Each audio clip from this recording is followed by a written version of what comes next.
Got enough basketball? Because there was plenty of it this week and this weekend.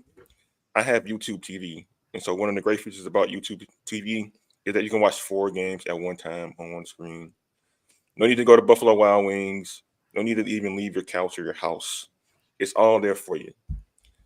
Welcome to another edition of HBCU Sports Live. I'm Kendrick Marshall. That's Chris Stevens and Jared Hoffman, who's going to be divided for his attention because he's going to be watching basketball while doing the show at the same time. And I'm hoping once again to give us play-by-play like he did a few weeks back. So, fellas, how we doing tonight? Hey, man, we're glad to be here. I mean, we've had a really nice week of Black college basketball, and as you said, it's ongoing. The Grambling women are playing in the women's NIT right now. Jared's going to cover the NAIA semifinals for us. Shouts out to Langston. So, very much excited, to talk about, the HBCU hoops landscape, which I wrote a column about earlier today. We're going to discuss that as well. Very excited. Yeah, and there are a lot of hoops to talk about. I, for one, think there are too many tournaments for postseason play. When I was coming up, there was just the tournament and then the NIT. Now it's the tournament, the NIT, the CBI, the FBI, and the CIT, and whatever else they got going on. But nevertheless, it's good to see Black colleges still playing postseason ball, no matter what tournament they're in, whether they're playing in March Madness or playing in the NAIA Final Four like Langston is tonight. So, fellas, we're going to start the show doing a recap of the tournament. Every team that participated in the tournament on the Division I side got eliminated, but there were some notable stories and achievements nonetheless. On the men's side, the Grambling Tigers, Ken Rashad's Grambling Tigers, he predicted it would be the year of the Tiger, and it was the year of the Tiger. They won their first 4 game against Montana State. It was their first time ever in the tournament, and it was their first win ever in the tournament. And they ended up playing against, after that, 7'4" Zach Edey of Purdue. And let's just say it matters to have a 7'4" center. But nonetheless, Grambling stole the hearts and minds of many people who watched them play. They played in the signing game last Wednesday night to beat Montana State before they lost to Purdue a few nights later. So, fellas, what we think about the run by Grambling State and kind of what it all means for their program, starting with Chris.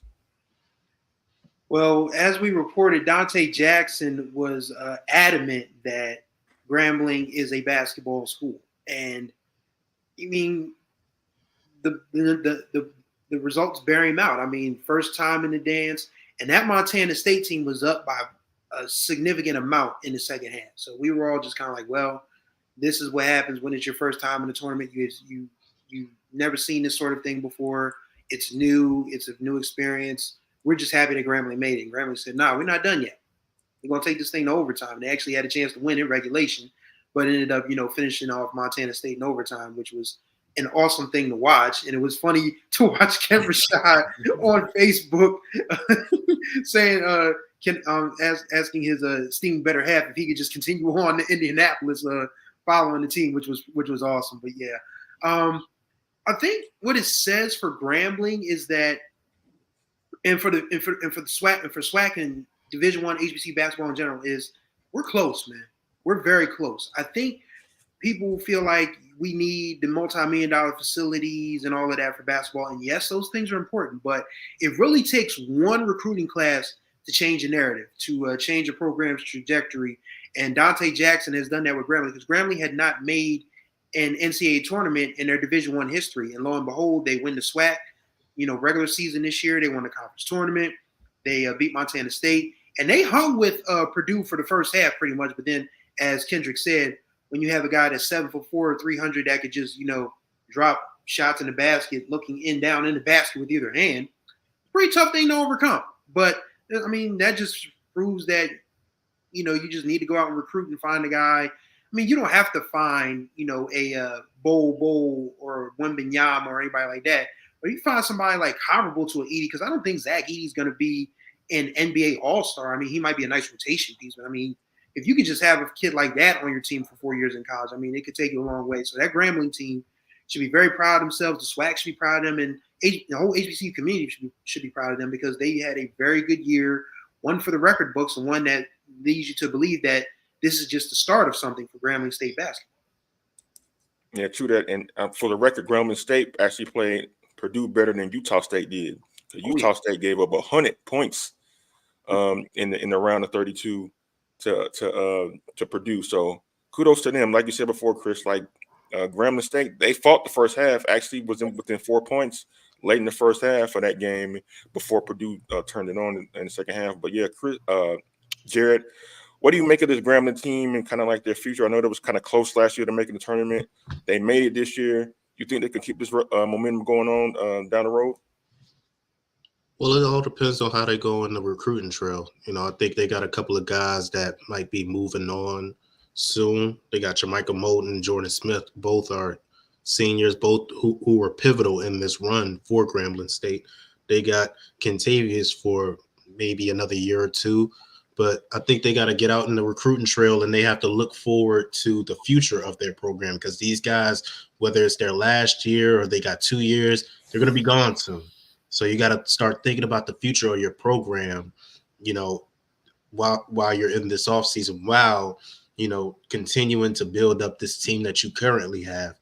I think I'm glad that I was wrong about them winning their chances of winning this game. I think they are a team that was gritty. They are a team that has heart. They are a team that is hell-bent on changing the standard of Grambling State basketball and bringing in that winning culture like they have on the football field. And as long as you got a coach like Dante Jackson, I think the sky's the limit for what they accomplish. But I think it starts with building toward the future of your program and getting those high school stars that could be the backbone of your program going forward. Because when you are star deficient compared to the Power Fives, you have to build up talent over years. So and we're seeing with some of a lot of these teams with their star players entering the transfer portal from our programs, we're not able to build up those teams that have the chemistry to be able to compete against those Power Fives, like say a 2012 Norfolk State did, or a 2001 Hampton team, So I think if they go out in the recruiting trail and they continue to build, I think the sky's the limit for them. Yeah, Grambling definitely got a bright future. The other team that was in the tournament on the men's side at the Division I level was Howard. They fell to Wagner, and also a pretty good basketball game too. Second time for them in the tournament, back-to-back seasons.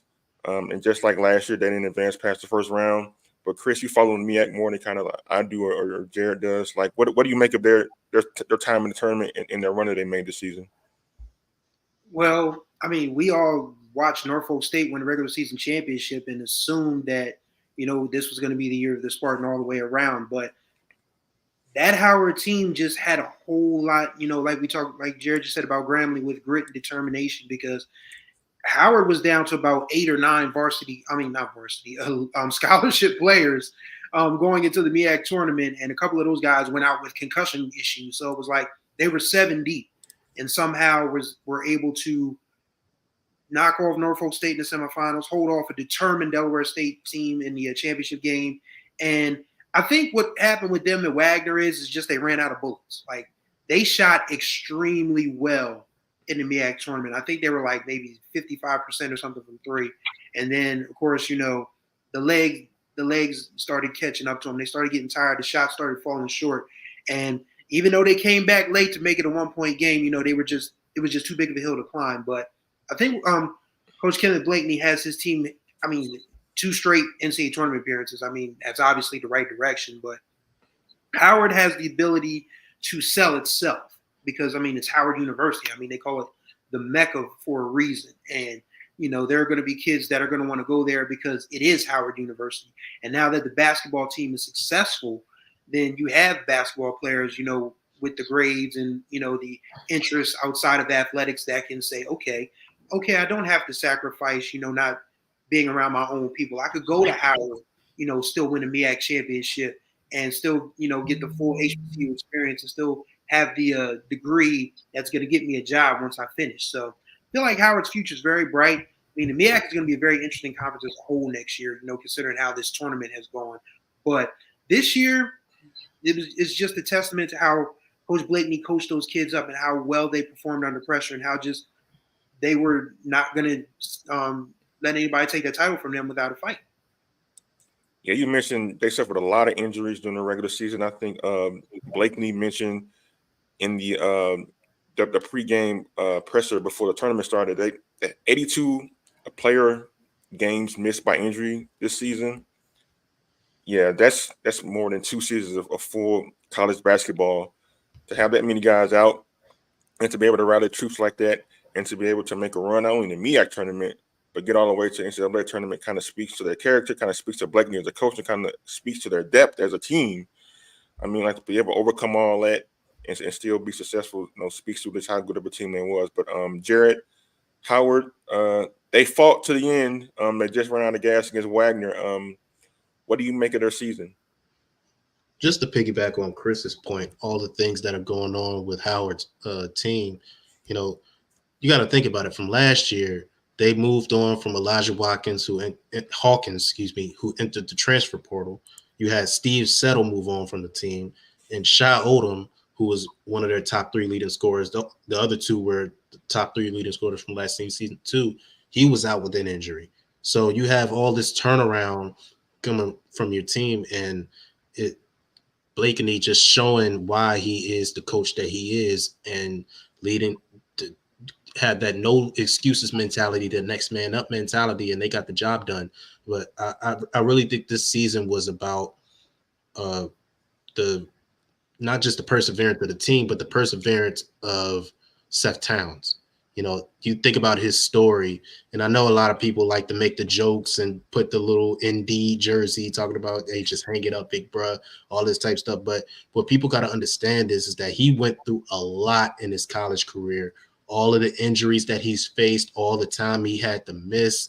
And through it all, he persevered. He kept it going. He came to Howard and was on a mission, and he was a part of this team getting over the hump and fighting through all that they went through, and seeing all of his teammates, jump on him and hug on him and show him love and say that this moment is about, and give him his moment, because this is what he has fought through, all the knee injuries that he's fought through, all of the turmoil he went through, all the rehab to get to this moment. This was his first NCAA tournament in 8 years in college. You know what I mean? That's heavy. You know what I mean? So, and also he's getting his doctorate. So it's bigger than just basketball. It's bigger than just, get a job, big bro. So a lot of y'all that's making them jokes on social media, he's probably going to be much better well off than y'all, because he's getting his doctorate and he got a chance to play in the NCAA tournament for the first time in his college career. So I really just want to give him his flowers and say thank you for showing us what it means to be perseverant. Thank you for showing us what it means to have the heart and the will to fight through everything that you went through and be so inspirational and continue in your educational career and what you may be doing going forward in life that is bigger than anything that you have done on the basketball court. Yeah, now Seth Towns will go on to be the oldest intern at whatever company he works for this summer. But yeah, piggyback off what Jared said, like Seth Towns, man, a lot of perseverance, a lot of heart. That young man showed by sticking with college basketball when it seemed like it didn't want to stick with him. So yeah, we wish him and Howard the best of luck. I will commend, though, I would be remiss. I know Jared mentioned it briefly, but Ken Rashad, our boss, the guy who cuts the checks, the guy that makes this thing happen, he took his private jet out to Dayton, Ohio to cover the first 4, and he did a phenomenal job. He provided video, he provided photographs, he provided a lot of content that we were able to use to be able to report stories and post videos and share the experience of all that with you guys. So commend Ken Rashad for taking the time and spending a lot of money to go out there for 3 days in Dayton, Ohio, and kind of bring you guys the coverage that we felt you deserve to have for the tournament. So wherever Ken is, I'm hoping he's listening or watching, and we let him know we appreciated his work for a change. He actually get off his butt and did something for the website. Moving on to the women's the side of things, Norfolk State MEAC champs. They fell to Cameron Brink and Stanford over the weekend out in Palo Alto on their home floor. The game wasn't particularly close. They were a 15 seed and Stanford was a 2 seed. Many thought it should have been a 1 seed. Chris, what are your thoughts about the way that game played out between Norfolk State and Stanford? Talent trumps almost talent. And I'm not saying that Norfolk State isn't a talented team because they ran roughshod over the MEAC this year and won comparable games against, teams from conferences that, that the MEAC has had trouble with in the past. Norfolk State, this like I said, this is probably going to go down as one of the best HBCU women's basketball teams of the last probably 20, 25 years. And there's no shame in losing to Stanford, of course, who has Cameron Brink and a young lady. Her name escapes me right now, but she had 41 and 14 in the overtime win over Iowa State yesterday. So Stanford just has athletes. I mean, they have players, and I think what's going to be interesting about this Norfolk State team moving forward is how they, develop this. Because Diamond Johnson is the only senior, and maybe she uses another year to come back. But even if she doesn't, you still have another year with Kiara Wheeler. You still have the youngins in the backcourt, Anjanae Williams, Nia Fields. There's a lot of talent there that Larry Vickers has stockpiled, and there's more that he can go out and get.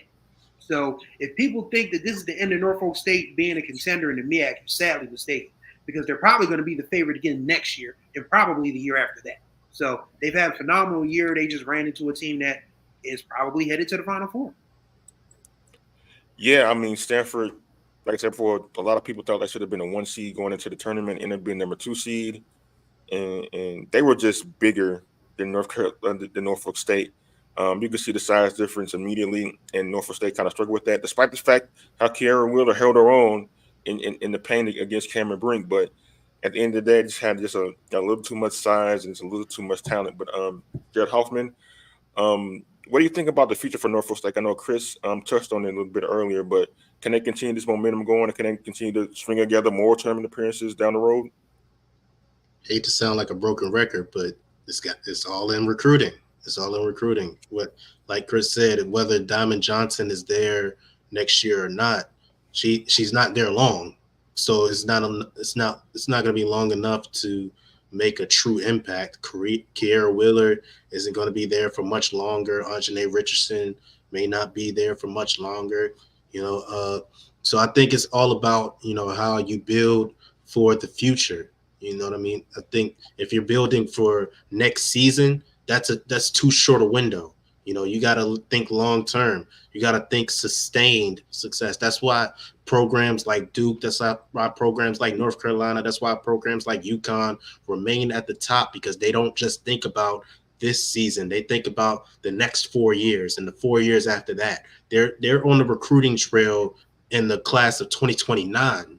You know what I mean? That's how far they look into the future. You know what I mean? We have to start doing that. We have to start looking for those players who are not as highly recruited as players who are getting looks from like those programs I just said. We have to look for those diamonds in the rough, no pun intended. But Larry Vickers has showed himself to be the one of the best coaches we have in HBCU basketball. I have complete faith that this is not the end for Norfolk State.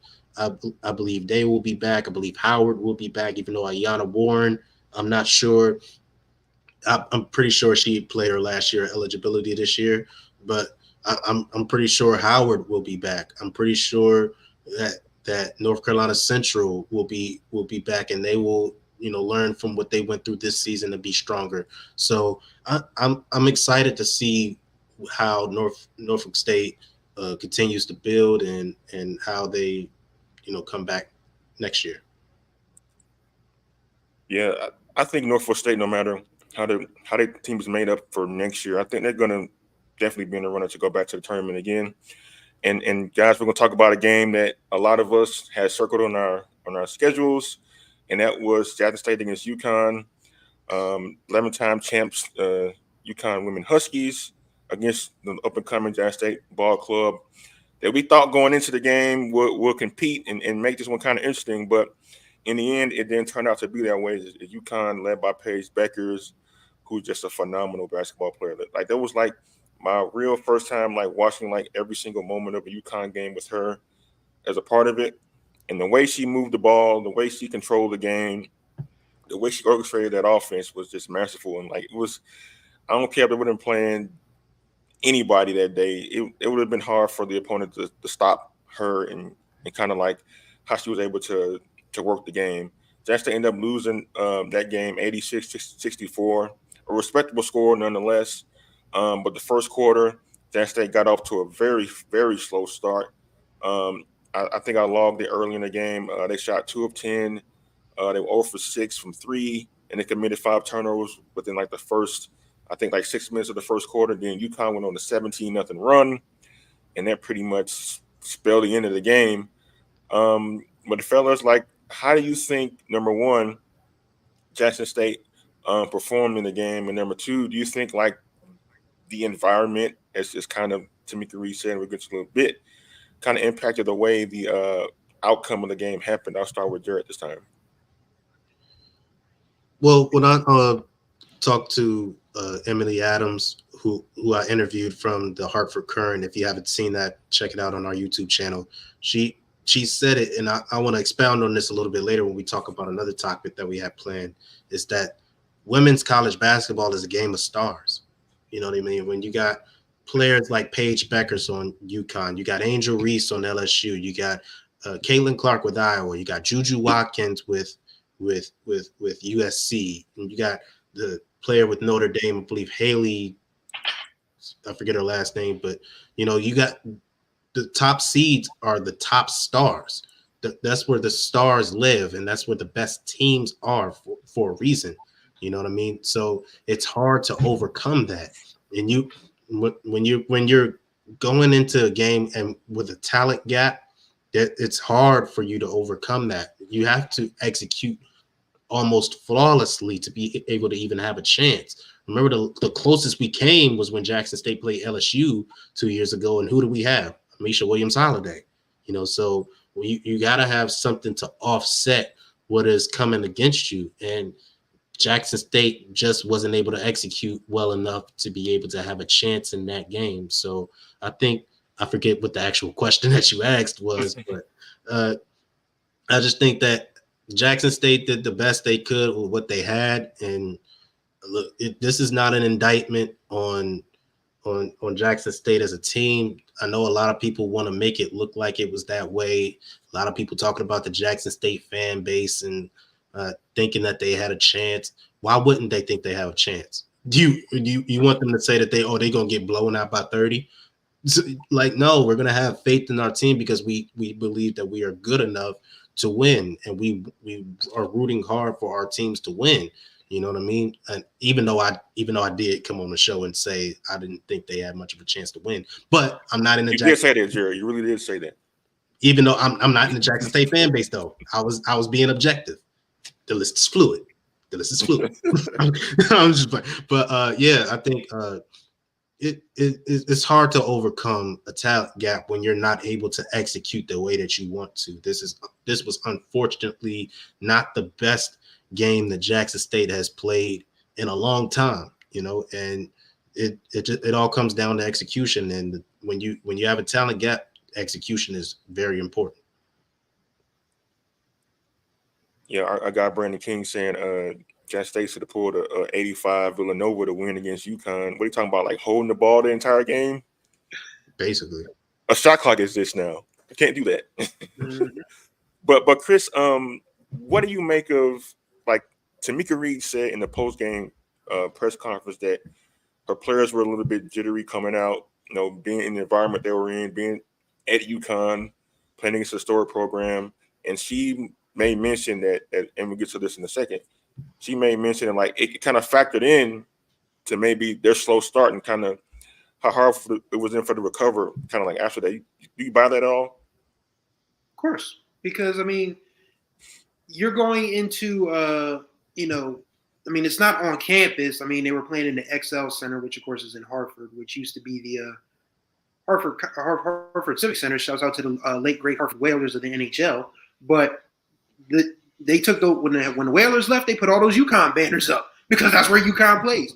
And, I mean, it's a challenge. I mean, it doesn't matter who you are. I mean, just for local sake, I mean, DSU coming up to play University of Delaware at Tubby Raymond Stadium is, you could just see the awe on the players' faces for the first time when that happened. So, you go into a place where there's tradition, where there's going to be a crowd actively rooting against you, then yes, it is going to be hard for you. And I also don't have a problem with her suggestion that it is past time for the NCAA to move the women's games in the first rounds to neutral sites. It's time. Because if you're going to grow the game, then it can't just be insulated to being just on the top seeds of campuses. I mean, yes, it's nice that you earn a number one seed, and you get to host that first weekend. That's cool.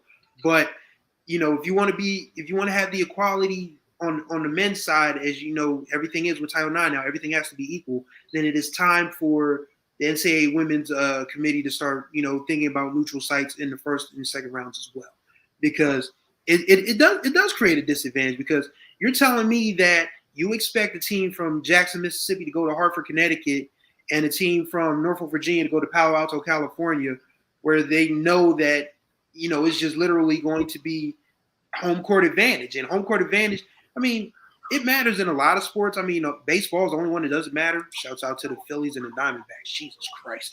But yeah, I mean, in basketball, home court is one of the last home field is one of the last sports where it absolutely matters. And it just was a daunting task for anybody. Like, I mean, we saw with Middle Tennessee State. I mean, they had LSU on the ropes yesterday, but then the referees started to get a little, I think they had a reminder that they were, on Kim Mulkey's court. Kim Mulkey's got her own problems. As we'll probably find out a little later on in the week. But yeah, I mean, I feel like it's time for the NCAA women's tournament to move off this campus for the first two rounds and get to a place where neutral sites can happen, because that way you bring in more of the casual observer and you grow the game that way. And you also give lower seeded teams a chance to get out of that shell shock syndrome and just settle down and play their game. Yeah, as you can see on the screen for people who are listening but can't see, Tamika Reed commented after the game, as I quote this, she says, "I would love to see this tournament go to a neutral site like men's basketball. We would have a better chance. Teams coming in at the 16 seed, 15 seed, 14 seed have a better chance to compete and not have those jitters and be on an even playing field." And then UConn head coach Ariema kind of made similar statement regarding seeding and how a team like Jackson State that won the SWAC, that went undefeated in the conference and won a conference tournament, should have probably not been a 14 seed. It probably should have been maybe a 6 seed, 7 seed, or maybe even a 10 seed. And I'm going to play his comments for you guys about what he said after the game. And I think getting a 14 seed, when I remember when we were a number one seed, a lot of times we played schools from that league as a 16. So I think being a 14, maybe there is some understanding of, hey, these guys deserve it a little more than a team that, won't go out there and play anybody, or a team that finishes with a losing record in their own conference that gets a 6 seed or 7 seed. So people get rewarded for being in the right conference. Just by being born a certain way, they get rewarded. And teams that are trying to really, really work really hard to build this competitive schedule don't get enough rewards. And maybe this is the start of it. 14. It's not great, but I wonder how they would have done if they didn't have to play us here in front of this environment. against the kind of team that we have right now. Maybe next year we'll find out. That's Gino Auriemma, head coach of UConn, kind of vouched for teams like Jackson State to, hey, he sees their body of work. He says, hey, they deserve not to play us in the first round of the tournament. They deserve a better matchup. I was looking at the bracket earlier today, and I saw that Marquette played Ole Miss at Ole Miss. And I'm thinking, like, doesn't sound very reasonable to me. Marquette is in Milwaukee, Wisconsin, by the way. You don't think the committee could have said, hey, let's put Jackson State in that reason to play Ole Miss? It probably would have been a better outcome. Jackson State probably could have won that game. But I know it's a tournament, and some people will say, well, you really can't complain about it because you're in a tournament, you're there to compete. If you want to win a championship, you're going to have to play against these teams anyway. So why are you crying about having to be a 14 seed? It's not about that. It's about the respect you deserve for the season that you had. Jackson State went undefeated in their conference. They had a 21-game winning streak, which was the fourth longest in the country. I think at the Division I level, only South Carolina finished with the undefeated record in their own conference. And Jackson State had to be a 14 seed. That doesn't sit right with a lot of people. I mean, there are lots of schools that mentioned that finished under 500 in their conference, didn't win their conference championship, ended up with way better seasons than Jackson State did, simply because they were in the Power 5 conference, or they had a reputation of being consistently in the NCAA tournament. So, fellas, like, what do we think about Gino's comments about vouching for better seeding for Black colleges? I'll start with Jared on this one. Well, I want to reserve some of my thoughts because it's going to tie into something that was said by another coach, which was a complete 180 from what Gino said. But I like that he said that, because it's disheartening when we see teams like Jackson State and Norfolk State, win their conference. And before they even win their conference, we're debating, what seed they should be. We're all on Twitter. We're talking about, if they're anything worse than a 15 seed, it's disrespectful to them, and they better not disrespect them by giving them a 16 seed. We you know what I'm saying? We shouldn't have to say stuff like that. We should be recognized for the work that we put in. You know what I mean? We're not saying that we're better than other teams. We're not saying that, there aren't other teams that aren't deserving. But when you see, as he said, a team that's in the ACC or in the SEC that went 7-9 in conference, and they get an 8 or 9 seed, it's like, how does that compute?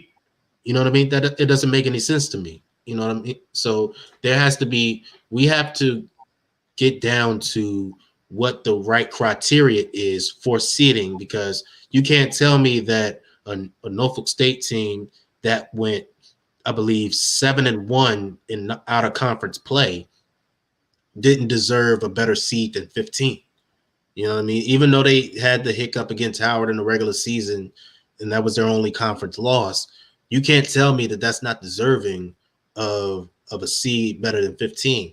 And then Jackson State, who went perfect in their conference and had a win against the Power 5, you can't tell me that team doesn't deserve a better seed, and also had a win against Southeastern Louisiana, which is a mid-major. So, you know what I mean? You can't tell me what more do we have to do? Now, I understand that Jackson State could have performed better in their out of conference. They had some tough loss, but they had losses against teams that had 20 wins and are on Power 5 teams. Kansas State, I believe they lost to Miami, and there's another team that's escaping me.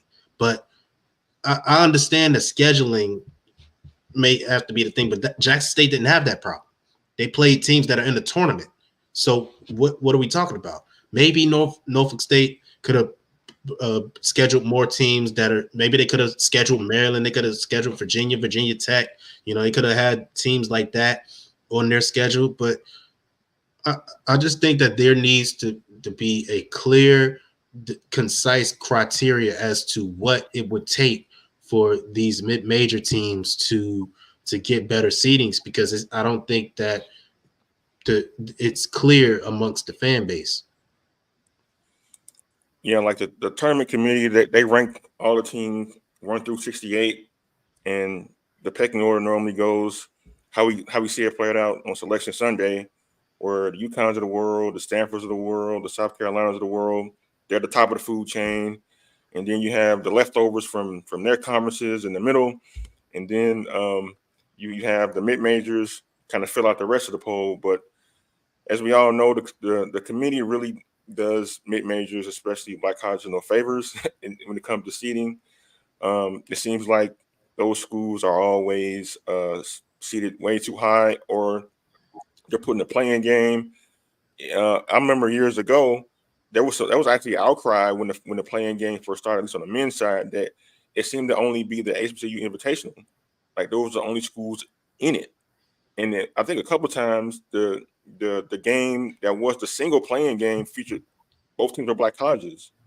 And then they changed it up, and now they kind of expanded it to have like 16 seeds along with like 11 seeds and 10 seeds in there, just to make it look like, hey, we're not only singling out just these small schools who can only be in the playing game with the first four. Like we want to make sure like we're fair to like everybody. But at the end of the day, we kind of know what's up with that. Like they don't respect the conferences that they come from, and they don't respect the talent that they come from. So it's going to be very difficult down the road unless something changes for black colleges to get better seeding when they achieve well, like teams like Iowa State do. I know we kind of teased it earlier, and I'm still hold off on it, but right now, game in progress. ULM leads Grambling 48-30 at halftime of their WNIT game.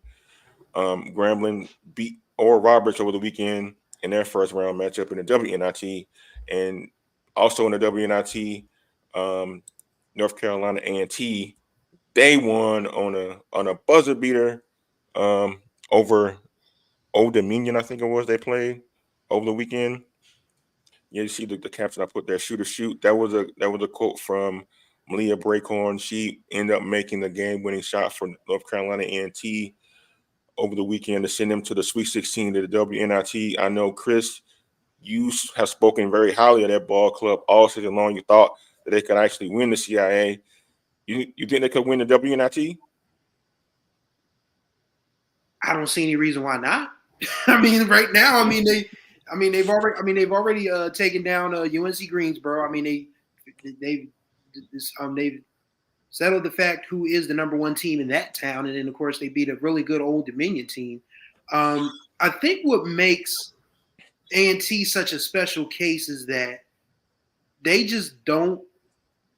There's so many ways that they can beat you. I mean, they have Shania Clark in the middle who doesn't score very much, but when she does, it's an added bonus for them. She rebounds and blocks shots. Of course, you have Jordan Dorsey, who was first team not Colonial.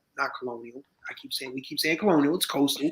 First team all Coastal. And then you have Malia Bracone, who has pretty much been like Mrs. Clutch. If for anybody who remember, anybody old enough to remember Jerry West when his nickname was Mr. Clutch. Malia Bracone was Miss Clutch. I mean, in the first game against UNC Greensboro, she had a steal late and a block late that sewed the game up for them. And then, of course, she hits the dagger with 0.7 of a second left to take down Old Dominion. So when you have different players stepping up at different times of year, it makes your basketball team better. And I thought the beautiful thing about the entire weekend at A&T was just how enthusiastic that crowd was. No, it wasn't the NCAA tournament. No, it wasn't the MEAC or the SWAC or the CIAA, but it was something for them to get. It was something for that crowd to be excited about, and they expressed their excitement. And that's something that I hope that everyone in the HBCU community picks up on as we talk about this basketball thing, is that if you make it so that your teams are good enough and you build enough of a groundswell of enthusiasm that you got people going absolutely nuts on a Sunday night in Greensboro, North Carolina for a women's NIT game, then you can build a basketball program. And I think Terrell Robinson's done a phenomenal job with that at North Carolina A&T, because if that team, if they make it to the NIT finals, or even if they lose in the next round, so be it. There aren't too many HBCU women's teams that get to the Sweet 16 of anything.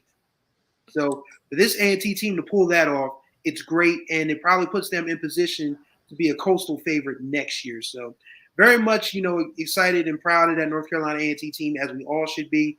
And just, kudos to those fans, because the game that they played on Sunday, was the highest attended game in the women's NIT so far, 3,000 people. So that shows you that people will come if you're good, and give them a reason to cheer. And that's pretty much what happened in Greensboro. Yeah, great atmosphere for A&T basketball, men and women all season long, and especially for the women, they have a really good team, and so it's no surprise that they get the support that they do. But Jared, I know your attention's divided. You're watching the Langston basketball game right now. How's it going so far? They're currently leading College of Idaho 8-6. We're about 5 minutes into the first quarter. College of Idaho is a tough draw to say the least, for Langston. They are the reigning NAIA national champion, so they are going to be in a dogfight in this one. But Langston has showed themselves to be the team that they showed last year, when they came up short in the Sweet 16 of the NAIA tournament. I think they are incredible defensively, and I think that is going to help them in this game. And I think it'll be a catalyst for them to win this game. So I think Chris Wright is a coach that we need to start talking about more. He is a guy that should be fielding some opportunities at the NCAA at some NCAA mid-major at the NCAA mid-major level. I think he will have some calls made to him this offseason. And we've seen Langston, they ride for him. They want him to keep him there, and it's not hard to see why, because the results, the proof has been in the pudding, basically. This is the second team. Think about this. This is the second team that he has taken to the Final Four of the NAIA tournament in the past 3 years. That's insane. I don't think that's ever happened in general, let alone at the HBCU level, that a basketball coach has taken two different teams to the Final Four in 3 years. That's insane. So I'm excited to see how they turn out in this game. A guy just put up a horrible shot. But I like their chances to make it past this game and potentially even become a national champion. So this is something that needs to be talked about. This is not – there hasn't been an NAIA national champion in over 40 years. So this is a huge achievement. So if you're not watching, it is on YouTube. It's on the NAIA's YouTube channel. So if you want, please pull it up and watch and support the only HBCU in Oklahoma as on the journey to potentially win the first national championship in school history, and the first for HBCUs in over 40 years.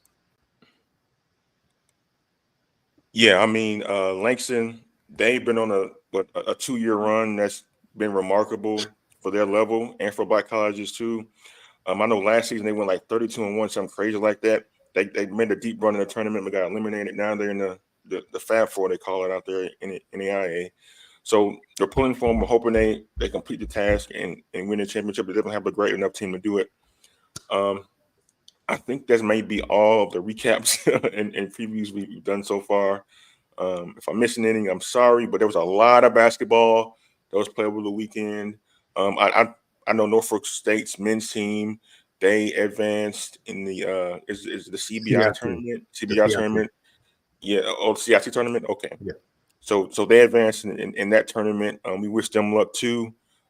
They had a great regular season in the MEAC too.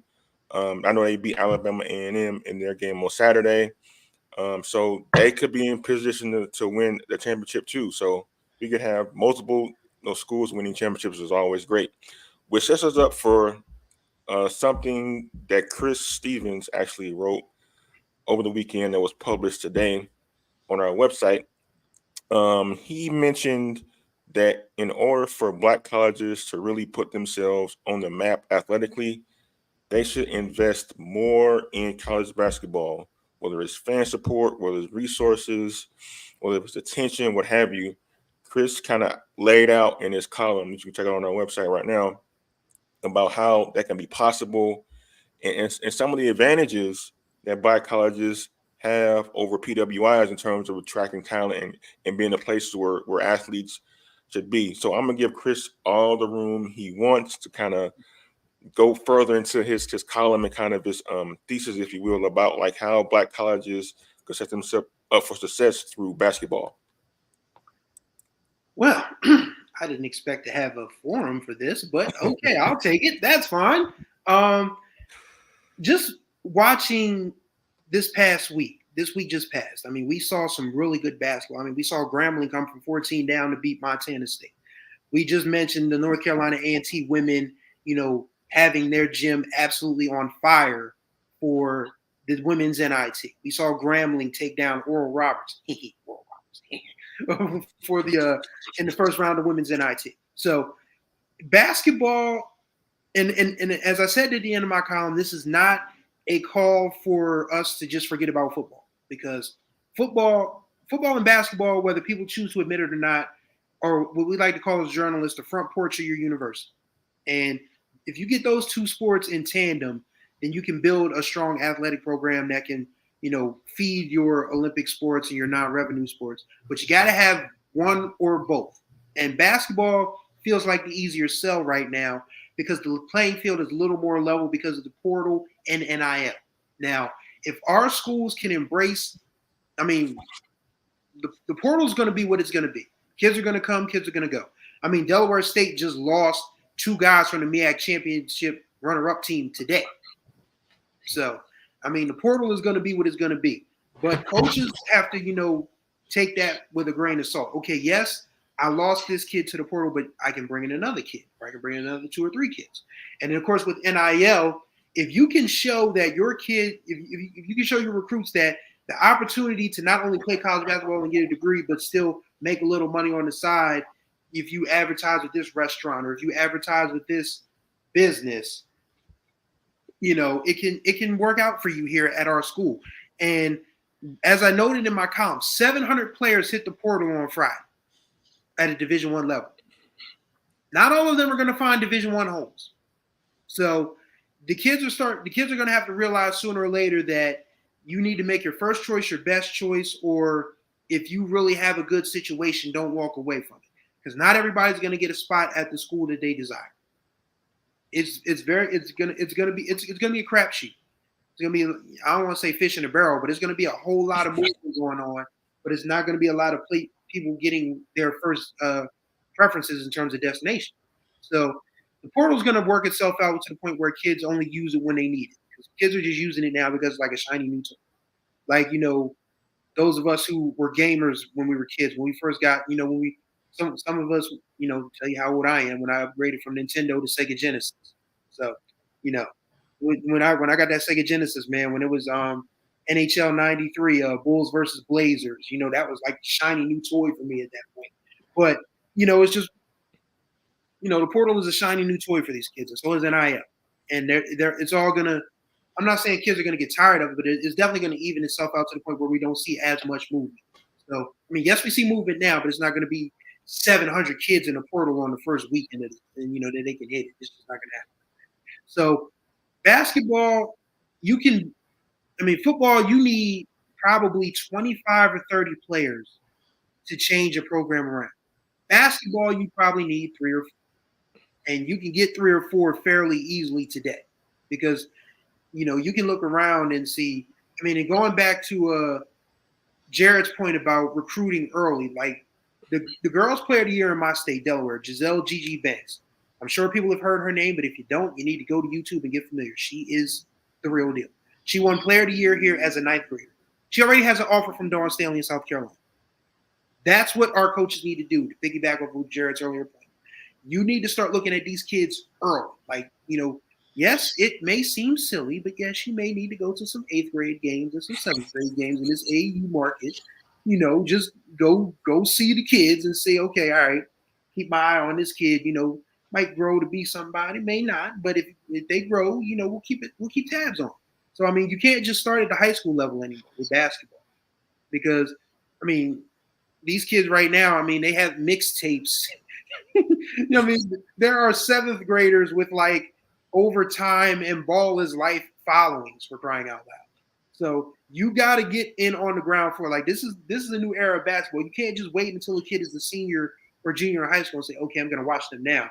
You got to go see them 7th and 8th grade and say, okay, all right, I'll just keep tabs on them. If they continue to play well, then yes, 9th grade, 10th grade, we can start talking offers and scholarships. But yeah, the game has changed. But if we flow with it, if we embrace NIL, if we figure out a way through the portal, if we start recruiting kids younger, and as I said at the end of my column, build a groundswell of support, because A&T, as I said, A&T was turned for a women's NIT game, and I can't tell you who won women's NIT in 2023.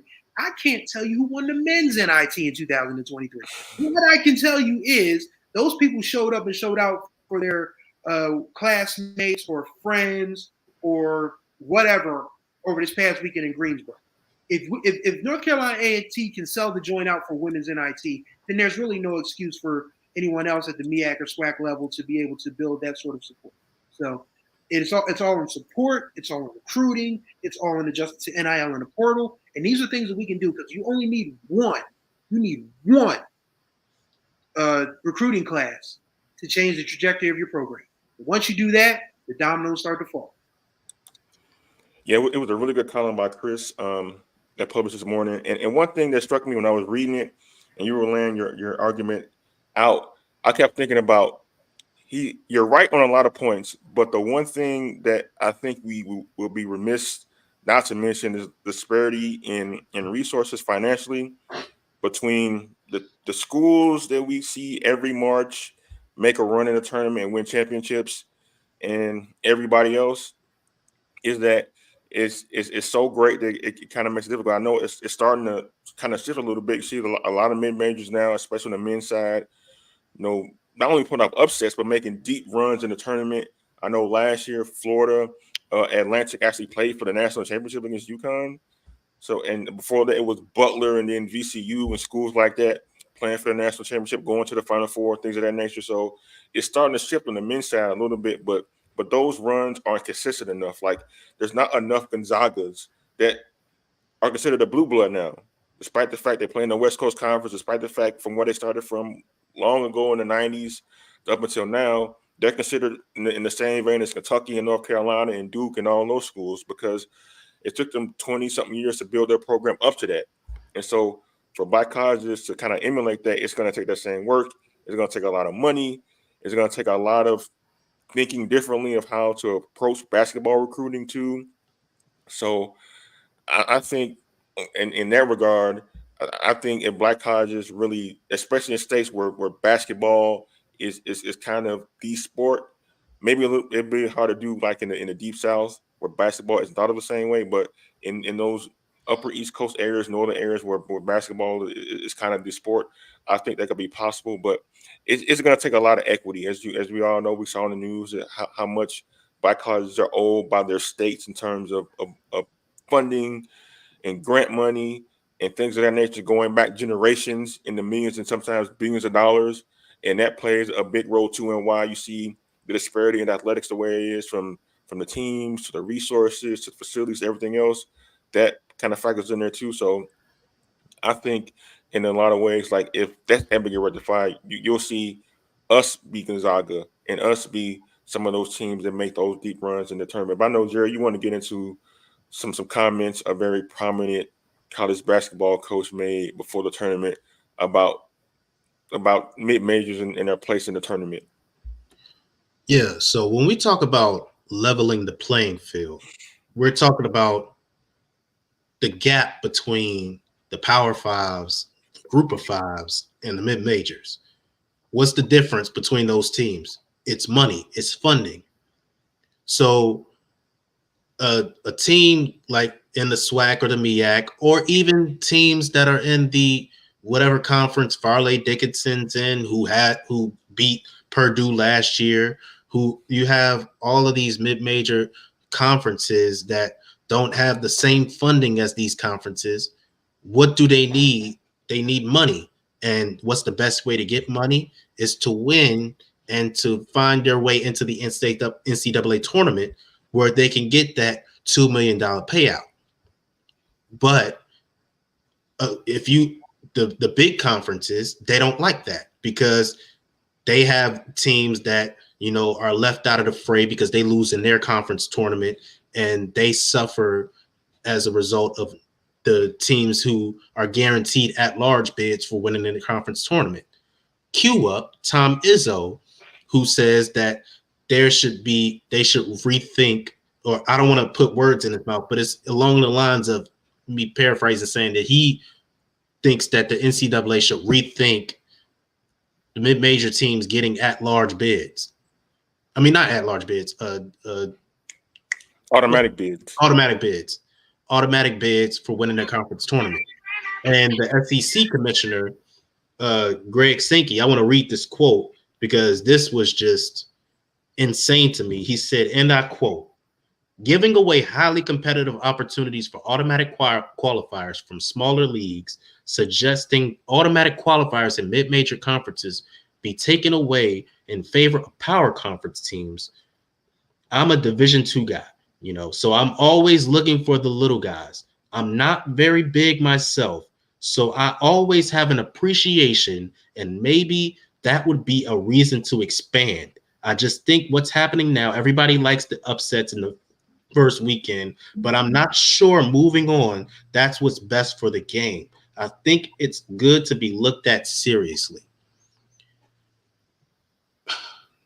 When you think about the NCAA tournament, you think about the fact on the men's side that anything can happen. On the women's side, you think about the stars running the game. You think about Candace Parker with Tennessee. You think about Breanna Stewart with UConn. Think about Brittany Griner with Baylor. You think about the stars. When you think about the men's tournament, stars doesn't matter. It's about who is lined up on that day and who has the best game.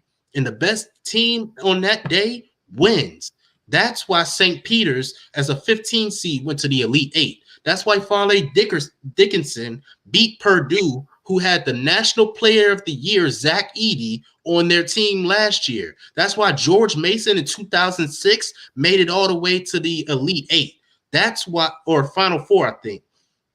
That's why Norfolk State in 2012 beat Missouri, and we're still talking about that.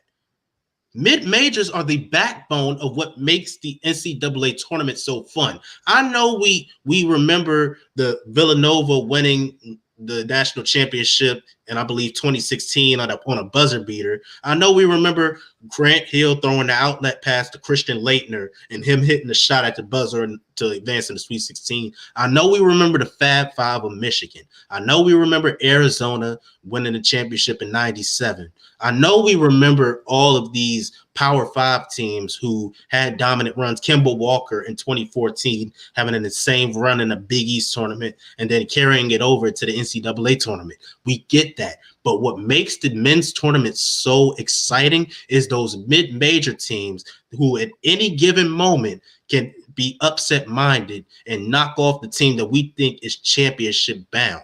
Just think about UMBC a couple of years ago when they became the first team to win as a 16 seed.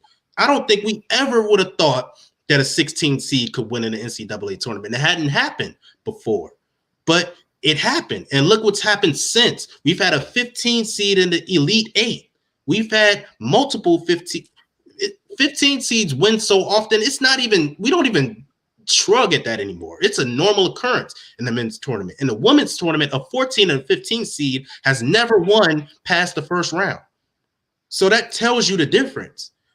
Exactly. It's madness. Madness is the sell of the tournament. If it was just all ACC, Big 10, Big 12, or whatever, all these Power 5 conferences, Pac-12 now isn't going to be a thing anymore. But like, if it was just all of that, then what's the excitement? There's no upsets. There's no, oh my God, I can't believe that team didn't win. No, it's not. They play each other all season. And then not beyond just the fact that you're robbing fans of that spectacular upset that is talked about for years and years. You're telling these teams that they are going to miss out on a $2 million payout because you want the teams in the ACC and the SEC and the Big 10 and the Big East to to get a at-large bid in favor of a mid-major who won their conference tournament. Let me ask you something. Them teams that didn't make it to the tournament, are they hurting for money? Those teams that didn't make it to the tournament, are they upset because the players probably are, but the schools, they're not affected by that. What you think would happen if Grambling State didn't make it to the tournament? What do you think that $2 million could do for them and their program going forward? What do you think that $2 million could do for Norfolk State, men's and women's? Howard. What do you think that money would do for Howard, Jackson State? We are not on a level playing field. That $2 million ain't even gonna put us on a level playing field either. But it at least bridge the gap a little bit. It'll at least help us out a little bit. So you telling us that mid-majors shouldn't be allowed to be in the tournament? That's just gonna put the pedestal on the big conferences forever, and the mid majors are just going to flail out. That's to me is just there's a word for it, but I can't think of it right now. It's like it's stupid. That's the word for it. Yeah, that's a good word for it. I was trying. It's a dictatorship, basically. You're trying to dictate who it remains at the top and keeping the little guy the little guy. You know what I mean? And that's I don't want to get too deep into it. Elitism. Thank you, Brandon. It's elitism. That's basically what it is. It's elitism. You're trying to keep the guys who are already at the top and don't need the accolades anyway. Because I guarantee if you look at the resume of those Power 5 teams that didn't make it to the conference, to the national championship, national tournament, they're fine. I promise you they'll be fine.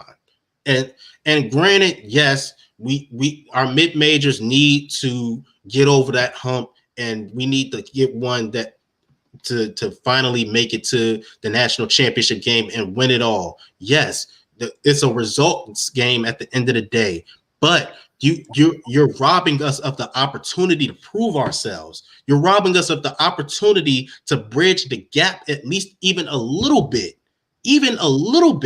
And I just think that, with everything that Chris said, he's absolutely right that basketball can be that thing that helps us to build our programs, that helps to build our institutions.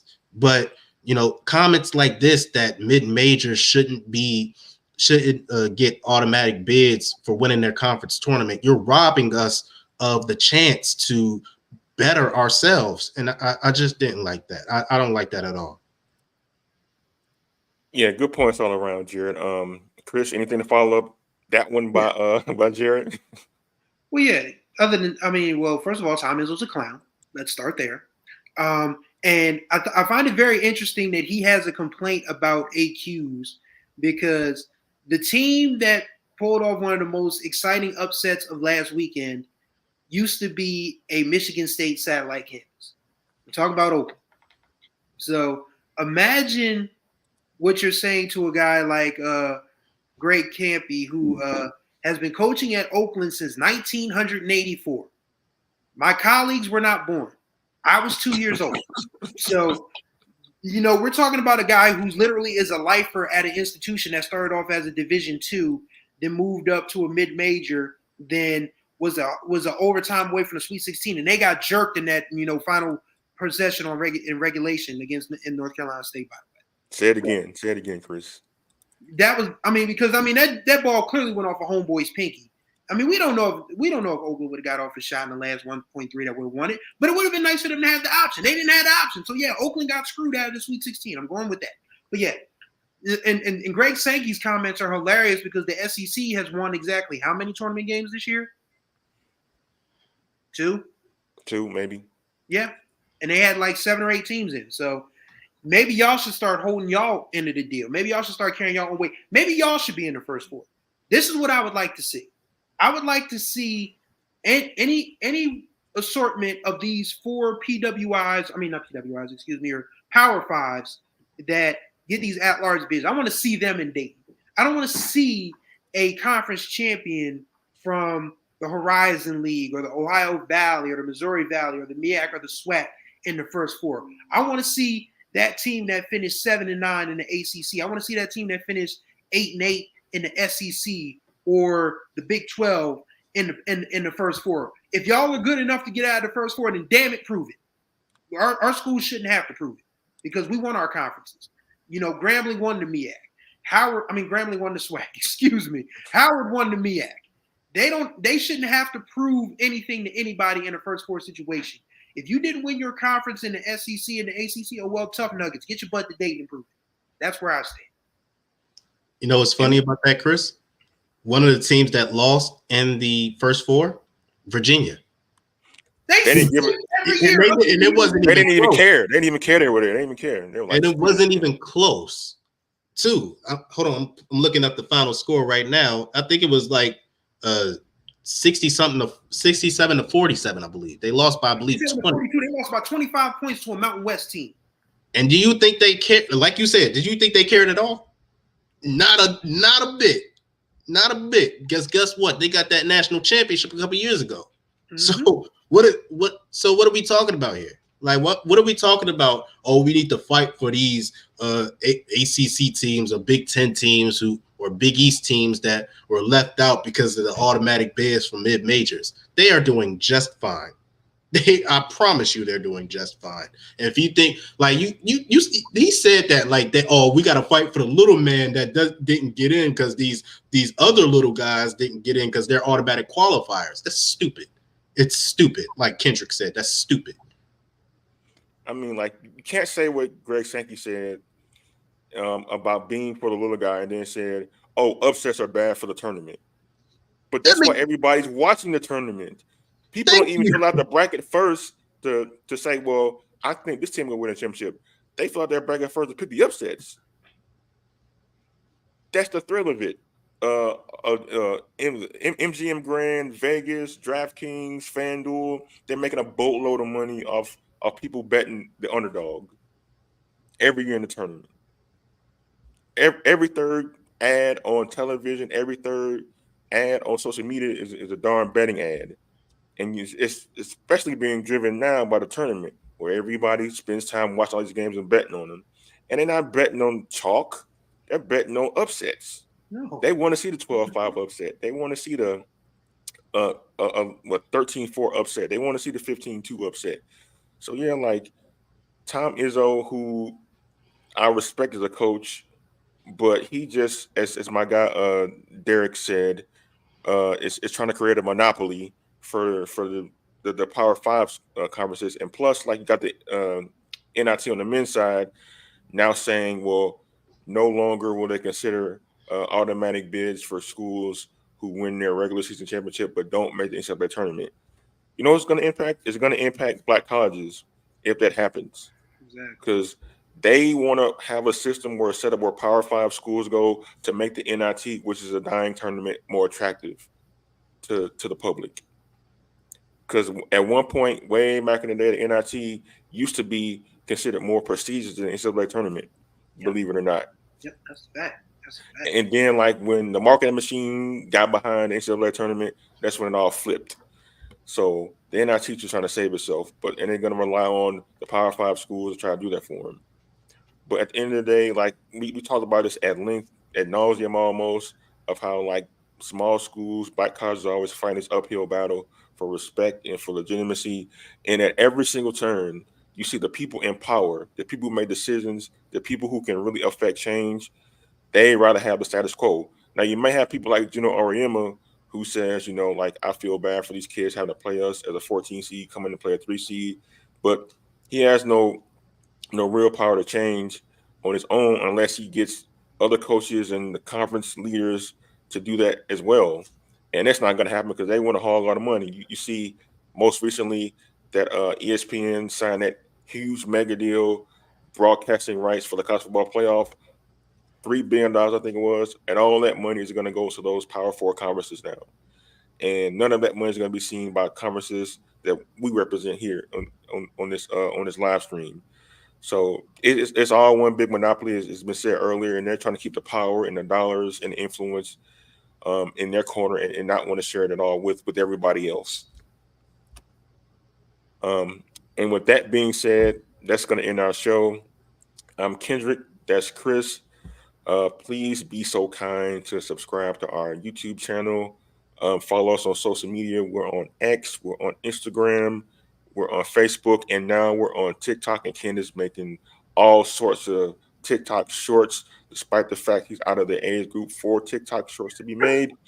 He's giving a good old college try anyway. So feel free to Don't click get on Jared, those man. too. You got Jared. Oh yeah, Jared too. Yeah. Yeah, I'm here too. Yeah, Jared's here. He's cool off now. And be sure if you want to donate to us, you can do that too through our website as well. We take cash out, we take credit, we take cash, we take checks, we take cashiers checks, anything y'all want to donate to us. We'd be so happy and grateful for your contributions to us to keep this thing rolling, to provide all the great coverage we do for you guys each and every day on our website and on social media, and as well on YouTube, so you can see more videos like this. A good show tonight, fellas. Appreciate you guys stopping by. Thank you for watching, and we'll see you next week.